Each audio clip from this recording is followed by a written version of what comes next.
যে চাঁদার জন্য আপনারা আমাদের জুলুম করছেন। আরো বিপদে পড়বি। ঠিক আছে, মোবাইলটা কর। আচ্ছা ঠিক আছে, মেরে যাচ্ছ। তোমার সঙ্গে আমার কি হয়েছে? ছেলেকে মারলা? তুমি মদ খেয়ে এসে বাপের বেটা হলে কালকে সকালে এসে মেরে যাস। মদ খেয়ে আসবি না, মদ খেয়ে আসবি না, ভালো মনে এসে মেরে যাবি। মদ খেয়ে মেরে যাচ্ছে।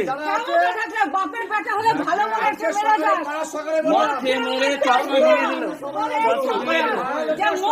মেরে যাবে, মদ খেয়ে মেরে যাবে। আমরা কি করেছি? করেছি আমরা কি করেছি? কি করেছি? হ্যাঁ ঠিক আছে, ঠিক আছে, এসো, চল আসো, ঠিক আছে, যাও, এসো, যাও। এখন তো মদ খেয়ে আছেন না, মদ খেয়ে এসে মারামারি করছেন। চাঁদার জন্য এই যে আমাদের জুলুম করা, এই যে তোমরা করতে এসছো, এটাও যতদিন আইন কানুন নাই। ছবি তুলে